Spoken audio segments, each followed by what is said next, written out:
Hello, and welcome to another entry of Megami Tensei Rankings. I know we briefly skipped ahead to look at the Persona 3 initials when Reload was announced, but now I think we can roll things back a bit, and today I'm going to be ranking the initial personas of Persona 2. For the sake of convenience, I'm just going to be lumping Innocent Sin and Eternal Punishment together. I really don't see any need to do these as two separate videos. As always, my opinions are going to differ from yours, and guess what? That is okay. Unless I end up really hating your personal favorite, then it's just kind of funny. Alright, so with all that out of the way, let's get started.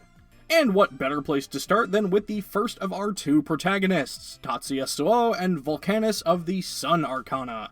While I don't really have anything against this persona, and I do like the color scheme on it, particularly the bright teal accents, I do think that Vulcanus is the weakest protagonist persona in the franchise.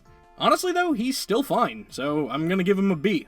Then we'll take a look at our other protagonist, Maia Amino and Maia of the Moon Arcana. Maia's design is pretty awesome. There's a great use of color and patterns on this one. I love the shade of red on her hair, and I especially like the Japanese fan sleeves. Admittedly, Maia never really seemed to reach that iconic Persona protagonist level of like Orpheus or Arsene, but it's a solid design for the character. Maia, more like Maia's, well, give her an A. Nailed it. Next up is Lisa Silverman and Eros of the Lovers Arcana, which is fitting since Eros is practically the synonymous figure of love, fertility, and randomly shooting at things with arrows. The black and white creates a really nice contrast with the red heart motif, and the poofiness is just a lot of fun. This one is good. I'm gonna go with a B rank on this one. Now it's time for Akechi Michel Mishina and his persona, Rhadamanthus of the Death Arcana. The engine head on this one looks great, and it helps accentuate the motorcycle symbolism that's present throughout the rest of the design. However, I've gotta say, I really don't get the handlebar placement on this one. I definitely would not like having that. It'd be driving me nuts. C tier. I was going to do Yukino here, but I think I'm actually going to circle back and just do all the Persona 1 characters at the end of the video. And that means it's time for Jun Kurosu and Hermes of the Fortune Arcana. Truthfully, I don't have a lot to say about this one. You get Jun so late in the game and almost immediately upgrade this persona into his ultimate. It's a perfectly okay design, but it's just not the most memorable for me. I do really love his little rocket staff though. C tier.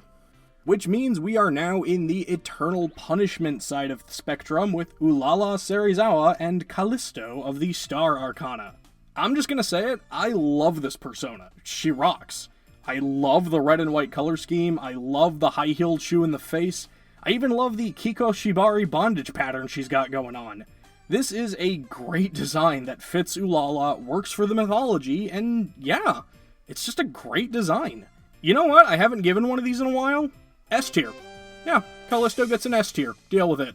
Next, there's Tatsuya's older brother, Katsuya and Helios of the Justice Arcana. It's a big kitty man, has some fun sprite animations. Don't really have a whole lot to say on this one. It's cute, and it has a funny little personal touch to Katsuya. I like it well enough. I'm gonna give it a B tier. Baofu is one of my least favorite party members in the history of the series, but his persona, Odysseus of the Hanged Man Arcana, is awesome.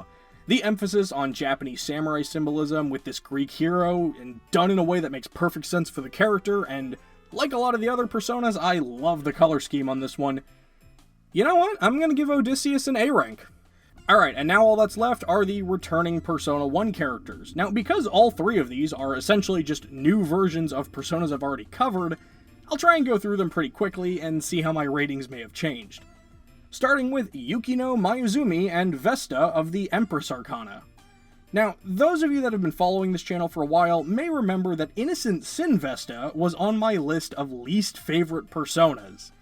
In Persona 1, I loved the fire genie jester thing this design had, but now she's got this lighter motif, which I get why, but I'm not a fan.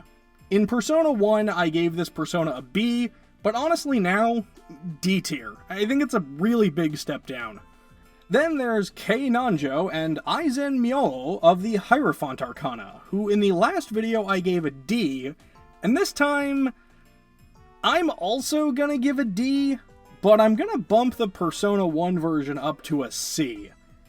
I'm really not a fan of the, what do you even call that? Nose beard? Wait, is a nose beard just a mustache? What am I even talking about? And lastly, that brings us to Eriko, Ellie Kirishima, and Nike of the Judgment Arcana. Now, in Persona 1, I complimented how this one was like this mechanical, armless angel that looked cool and it had some artistic symbolism, so I gave her an A. This time around, Kaneko decided to swap the angelic wings with more of an airplane jet motif, which is still kinda cool, but admittedly, I just don't like it as much. So, I am gonna knock this one down a little bit and go with a B tier. And, I just realized I prefer the Persona 1 versions of all three of these. Go figure. Oh yeah, and one more thing before we go, because I don't want to do a separate video on the Prime Personas, here is my rating for every Prime Persona in Persona 2. I like it less than the base version, but not so much that it would actually change the letter grade at all, just know I think slightly less of it. Alright, and that is it for the Persona 2 initial Personas. Some pretty big ups and downs here, but I think I was overall pretty positive on this one. Who's your favorite and least favorite initial Persona this go around? Let me know in the comments below, and feel free to toss out suggestions for future Megami Tensei rankings that I should look at. One of these days, I'll actually go from initial to ultimate in the same game back to back. But it's not going to be this time. Alright, see you next time.